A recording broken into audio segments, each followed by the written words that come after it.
IPS అధికారి దళితుల ధైర్యం పివి సునీల్ కుమార్ పై సస్పెన్షన్ ఎత్తివేయాలని అంబేద్కర్ మిషన్ ఇండియా నాయకులు కార్యకర్తలు డిమాండ్ చేశారు.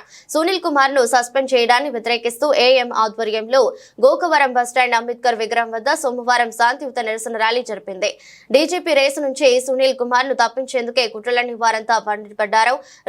రాజమండ్రిలో ఏఐఎం జిల్లా అధ్యక్షులు దొడ్డ నాగరాజు ఆధ్వర్యంలో శాంతియుత నిరసన జరిగింది.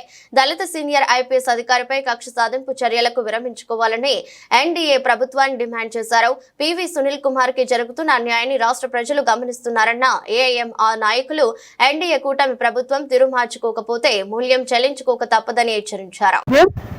ఇప్పుడు జరుగుతున్న అన్యాయాలు చూస్తుంటే ఎలా ఉందంటే కేవలం దళితులనే టార్గెట్ చేసినటువంటి గవర్నమెంట్ మా దళిత ఓట్లు లేకపోతే మీకు అన్ని సీట్లు కూడా రావని చెప్పి సభాముఖంగా కోరుకుంటున్నాము.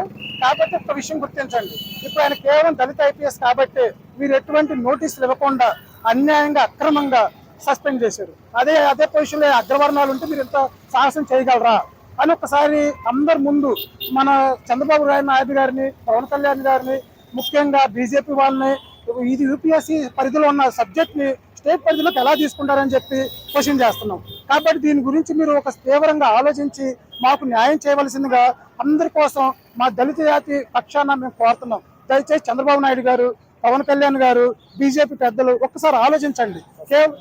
వెంటనే సస్పెన్షన్ ఎత్తివేయాలి, లేకపోతే తీవ్ర పరిణామాలు మీరు ఎదుర్కొంటారు అని చెప్పి మిమ్మల్ని హెచ్చరిస్తున్నాం. కాబట్టి దీన్ని పరిగణలో తీసుకొని వెంటనే సస్పెండ్ చేసి డీజీపీలో ఉన్న సునీల్ కుమార్ గారిని పోస్టింగ్ ఇవ్వాలని చెప్పి మనస్ఫూర్తిగా కోరుతున్నాం. జై భీమ్, జై భీమ్, జై భీమ్, జై భీమ్.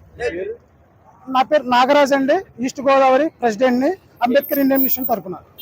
జై భీమ్.